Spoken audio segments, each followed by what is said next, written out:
Hello everybody, welcome to another reaction video here on Snyder's Inc. And today we got more Mr. Ballin.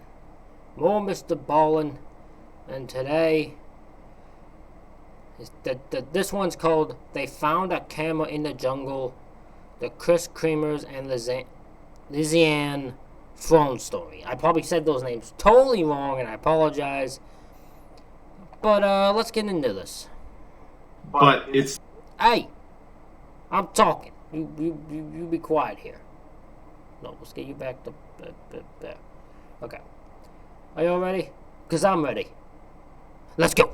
But it's the state that the remains were found in, and some of the other things that were found in conjunction with these remains that raise a lot of questions. Hey, what's going on, guys? Mr. Ballin here. You probably know me from TikTok, where I am known for telling scary stories and talking about unsolved mysteries and true crime. I don't know him from that way, mainly because I don't go on TikTok. But if you are not coming from TikTok, and I'm starting to see a trend that actually a lot of people are just finding me on YouTube, which is really cool. I was a Navy SEAL for a couple of years.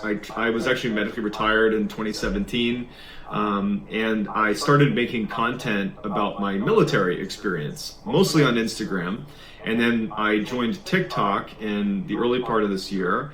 And at some point, I just wanted to try something new and wanted to try a different content style. So I posted about an unsolved mystery, which is the Dyatlov Pass incident. It's about a bunch of hikers that disappeared in the mountains of in Russia, and no one really knows why.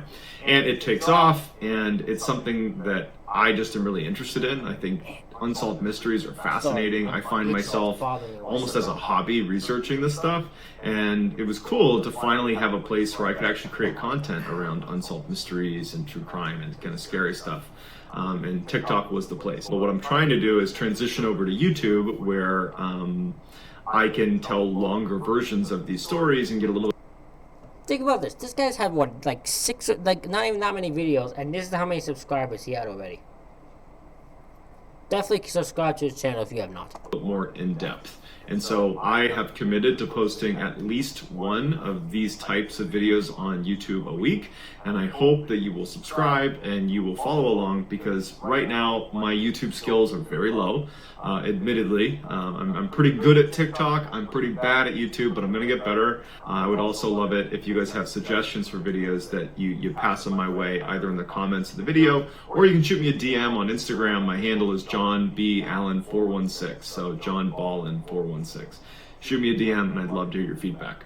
So today we're going to talk about one of the more well-known unsolved mysteries, and it is the very strange disappearance of two college students from the Netherlands who go to Panama, and they've saved up all this money to go on this trip. Like, they were working in a cafe for the 6 months leading up to this trip that they were going to finance mostly themselves. They had mapped out all these different places they're going to go in Panama. It was going to be like part vacation, part like mission trip, where they were going to be helping out with different charities in the different villages they go to, but also enjoying the travel. These girls were very close. They were highly intelligent. They were just wonderful, smart people, and they were really excited about this trip. And they go to Panama, and the first couple weeks go without incident, and at some point things take a very significant turn for the worst. And so let's dive in. Okay. On March 15th, 2014, Kris Kremers and Lisanne Froon, who were both Dutch... I somewhat said them right, but I somewhat said them wrong. college students, head to Panama for a 6-week-long part vacation, part charitable giving trip. They had mapped out these 6 weeks really diligently. They planned to do lots of traveling and exploring, and then also they were going to be working with different charities along the way as they went all over Panama. And they were really excited about it. They had even worked for the 6 months leading up to this trip at a cafe to raise additional money for this trip. So March 15th, they arrive in Panama. The first 2 weeks they're there go beautifully. They do some traveling, they're working with different charities, and everything's going to plan. Okay. And then by the second week, they arrive in a little town called Phuket. And they stay at this hostel. So that's like a group living situation. It's pretty common amongst travelers all over the world, where to save money, you'll crash at these like almost like dorms where other travelers and people will stay in the same room as you. 2 weeks in, they're in Boquete and they're living in this hostel. So on April 1st, they're in Boquete and they want to go on this fairly significant hike, which is going to be around this massive volcano called the Baru volcano, up near, I guess, the... Oh, don't ever go hiking by a volcano. That's just asking for downfall. Don't do that. Please don't do that. I hope none of you all do that. Don't go hiking by a volcano. You're just asking for stuff to go wrong then. The summit of the volcano, there was this amazing overlook where if you climbed up to it, you could get a beautiful 360-degree view of the entire area. Froon and Kremers decide they want to go hike up to that overlook. They were experienced hikers, but realistically, I don't think they were taking this hike particularly seriously. It was a hike that was traditionally a guided hike. Meaning usually you went and did this with a local who could make sure you didn't leave the path or, fall where you didn't know there was a cliff or something.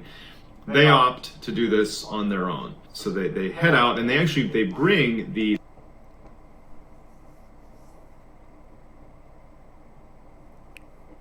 Who the hell goes on a hike by a volcano?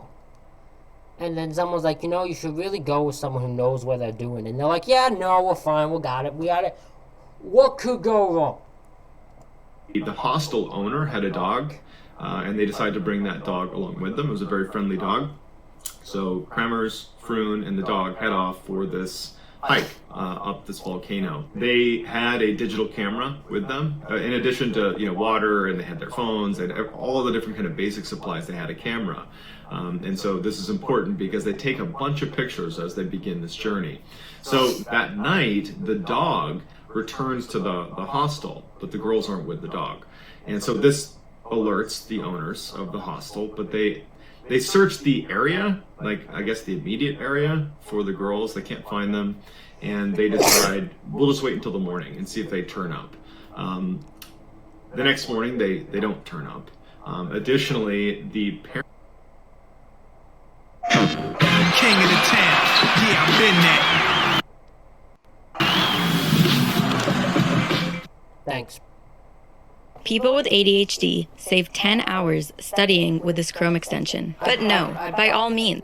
No disrespect, but I got videos to react to. Parents of the girls, they were used to getting very regular text messages from these girls to kind of let them know that everything was okay, and the text messages stopped. And so that alerted the parents as well by the second day after they've gone missing. Okay, so the credit for the dog, because the dog knew just exactly where to go to get back. Ding. They lost, so they decide, they see the dog by itself and just go, you know what, why do everyone do that? Oh yeah, we'll just wait till the morning, we'll just wait, they'll just show up. The dog's not with them.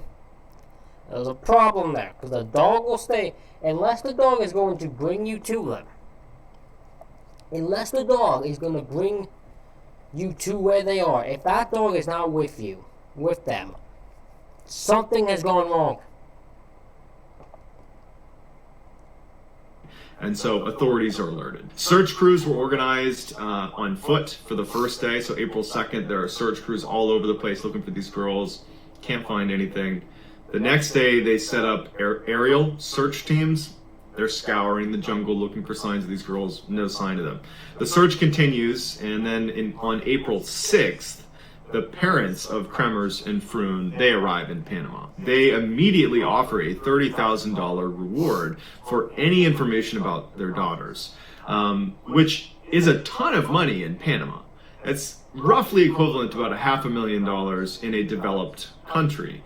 I mean, with 30,000 US dollars in Panama, I mean, you could buy land, you could buy a house, you could start a business. I mean, this is big money. And considering many people, especially in that area, were day laborers that were working for like less than $10 a day.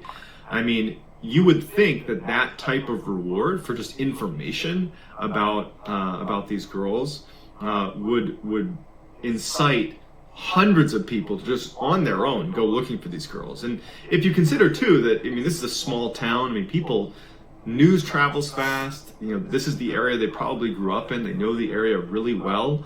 The idea that with an amazing incentive, the financial incentive, and just the fact that they know this area really, really well, it was odd that nothing was turning up. There were no leads coming in. 3 months go by, and there is not a... That is true. Like, to think that someone would offer $30,000, which to them is big money, and the fact that everyone there knows this area, nothing is being found, nothing is coming up, is a little shocking for people. It is shocking. Not a sign of these girls anywhere. They have vanished. There's no leads. Nothing's been found. Obviously at this point, the family and investigators are at this point have pretty much accepted that they're probably deceased at this point, but they're looking for them. They want to know what happened. And a local woman finds Froon's backpack, her blue backpack, 5 miles away from where the girls were supposedly hiking, or where they had intended to hike. Navigating a jungle is exceptionally difficult. Even with the right equipment, even knowing what you're doing, the travel is so slow. Cutting through the growth on the ground, there's animals to contend with, there's even though it's incredibly moist, and there's lots of moisture in a jungle, the water oftentimes can't be drank, so the risk of dehydration is really high. The jungle that they were in was incredibly mountainous, and so in addition to just navigating a jungle, you're dealing with pretty significant elevation changes. I mean, it is a treacherous place to be navigating, absolutely treacherous. And for them to have moved 5 miles through dense jungle it's incredible. That is almost unbelievable. But nonetheless, their backpack is found, 5 miles away. In addition, the woman who found the backpack, she was a local woman, and she said, I'm out in this area a fair amount, and I've not seen this backpack. I saw it today, and I picked it up and reported it. But it just means that the backpack probably had not been sitting there for very long. It had been probably placed there within the past couple of days, let's say, which doesn't really provide that much clarity, but it adds to the kind of intrigue around what actually happened. So the backpack was in great condition, and everything inside the backpack was very neatly kind of placed. It looked like someone had very intentionally placed everything in the bag, zipped it up neatly, and put it down by the riverside to be found. It didn't have the look and feel of a backpack belonging to two missing people in the Panamanian jungle that's been missing for the past 3 months. It looked like it had just been grabbed off a shelf, put some stuff in it, and put down.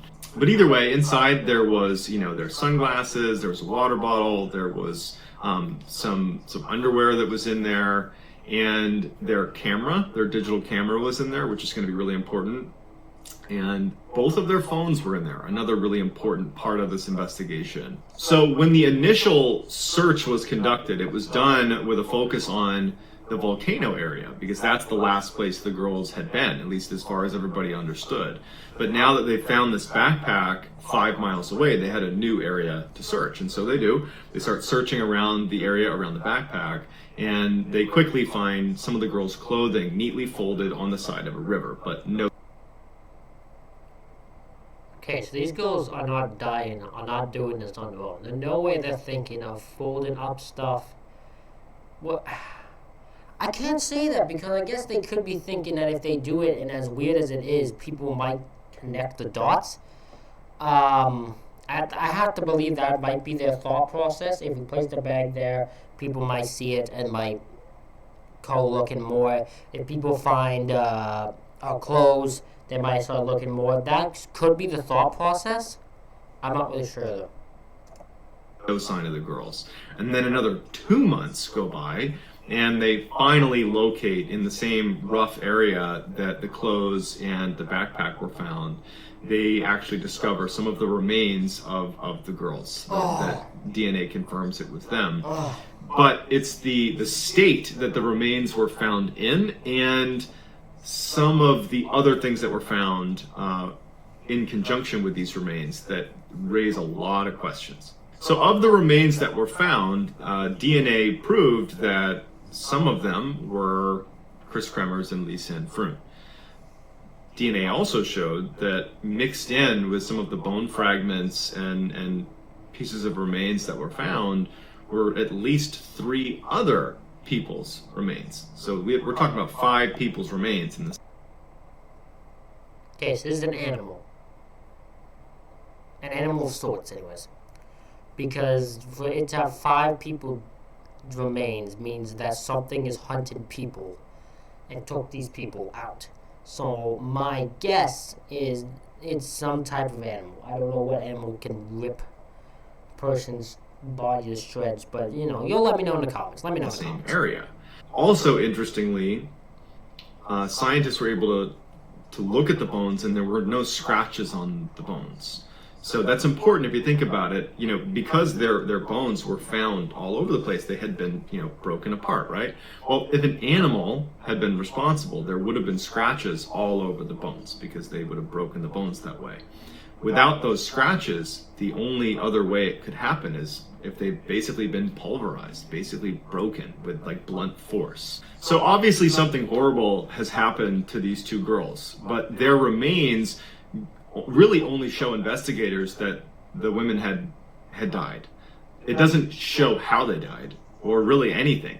And so investigators needed to look at the other evidence to try to get a better sense of what actually happened. And so they look at the phone records and they can tell that on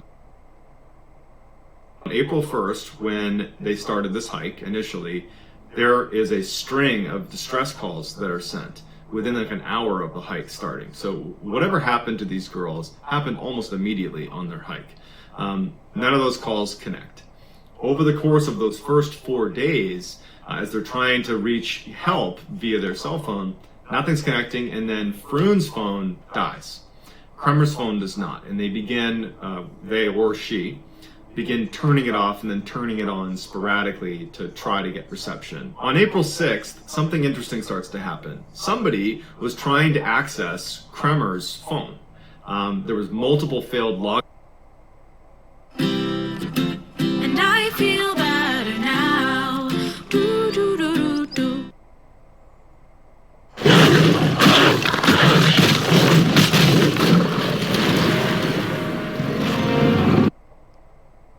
Login attempts, and it got to the point where you weren't even allowed to input any more code.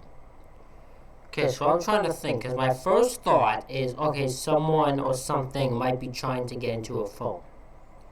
But my other thought is she might be so dehydrated, or maybe she fell and she's hurt herself and she has like a concussion or some weird thing that makes her unable to at this moment remember what her password is. So she's trying to get into the phone and she just can't figure it out to the point she can't get back into it. That is kind of 2 possibilities I can think of for that. It was just like locked, the phone locked. So somebody was unable to get into the phone. From April 7th to April 10th, there were 77 calls attempted, distress calls attempted. And then on April 11th, the phone died, and that was it. So in addition to the phone, they started looking at the camera. And so when you look at all the pictures they took, the beginning of the camera roll is this wonderful, montage of these 2 girls having this great time hiking up this volcano. And then as night begins to fall, you can tell that their expressions begin to change a little bit. It looks like you could begin to see that maybe something was wrong. Perhaps they're lost. We don't really know. But then there's no more pictures taken until April 8th. Over 90 pictures are taken between April 8th and April 10th, which is that period of time where all those distress calls were made on Kremers' phone before Kremers' phone finally died. Okay. The pictures are very strange. There's a lot of theories about why they took the pictures they did, but in a nutshell, it's the pictures. None of them include pictures of the girls, with the exception of one, which is the back of Kremers' head, and it appears to be bleeding. The rest are shots of the landscape, and they're all taken in total darkness. So they're in the middle of the jungle in total darkness, taking these pictures. There was one picture that looked like whatever gear they had been kind of lined up on a rock, and someone had taken a picture. So what could be happening here is they might be trying at night. Okay, now I got multiple different things. One, it might be just the fact that during daytime they can see where they're going, and then at nighttime they get lost. So therefore, maybe if we get lost, we could let them know where we were at last by taking pictures, and they'll notice something specific about the area, which will help them find us. The other thought is maybe they're just already lost, and at nighttime it's way easy. They probably can get better pictures. Because of sunlight, maybe. So they're trying to see if we get better pictures. We can at night. They might be able to find us because again they recognize something. Picture of it. There were pictures of candy wrappers, and there also was a picture that was like looking down into a ravine that perhaps was a picture of one of the girls down in the ravine. So it's unclear who's taking the pictures. It could be the girls, could be one of the girls, could be a third party, we don't know. And then there's a ton of speculation about one picture in particular. So picture 509, as it's been dubbed, because that was the number on the camera roll, was deleted from the camera. Now, that in and of itself is not particularly strange. It's not crazy to think that these girls might have deleted a picture, right? I mean, maybe they accidentally snapshot something and they just deleted it. But it was permanently deleted, right? So if you hit delete on a digital camera, it's deleted. But a professional with the right software could reconstruct that image if they plugged it into a computer. Now, in order to permanently remove it from your camera, the girls would have had to connect it to a laptop, to a computer, and wipe it that way. They didn't have access to a computer. So at most, they might have hit delete, but it still would have had that kind of archived, almost ghost image that a professional investigator could have reconstructed. But when they went to... I don't have an explanation on who did that. Someone deleted that footage, or deleted that camera shot, that photo, and made sure it was permanently deleted so that no one could figure out what it was. That's suspicious. To do that with this deleted image, it was wiped for good. So someone had managed to professionally wipe one picture. It was the last picture on the camera roll. So the pervading theory here is that these girls got lost and fell to their death. But to me, that's totally unsatisfactory. I believe they were murdered, and I think it's because there's just too many things indicating that foul play was involved. How did they go 5 miles across incredibly rugged terrain that even amongst Navy SEALs, that would be a very difficult distance to cover, even with all the right equipment? How did they, without the right equipment, not knowing the area, without a guide, without even flashlights, how did they do that? And then, let's just assume they managed to go the 5 miles, okay? They fall to their death. Why are their remains, 1, incomplete, and 2, scattered and mixed in with other people's remains? Why were Kremers' bones bleached? And why weren't there scratch marks on the bones? I mean, you would think that in order for if they've fallen off this cliff, let's say, in order for their remains to be scattered all over the place and be dismembered, that an animal would have to be involved if there's no foul play involved. And there's no scratch marks on the bones, so an animal couldn't have done it. So there's lots of questions that go unanswered. And then if you look at those pictures again, it seems an awful lot like somebody else was taking those pictures. Somebody was trying to access Kremers' phone towards the end there, and someone looks like they were using their camera as well. I still think they might have gotten lost and got attacked by some animal, but it might have been one of those cases where everything was just set up perfectly for this animal to be able to do stuff without being noticed. Or if they were killed, it might have just been a thing where they got lost. Because the thought in my mind of a person just hanging around the area of a jungle and no one knowing this it sounds ridiculous to me. Well, and then, the backpack that was found, it just seems like it was kind of staged. But then again, like, to what end? Why were they giving away the camera and the phone, which kind of led them to thinking probably this is foul play. Why would they have placed the backpack? That doesn't really exonerate anybody. It actually just adds more questions about the case. So the whole thing is just very confusing, but the narrative that they simply got lost and fell, to me, seems like the most far-fetched thing out of all the theories. So that's going to do it, guys. If you like this, please like and subscribe. Alrighty.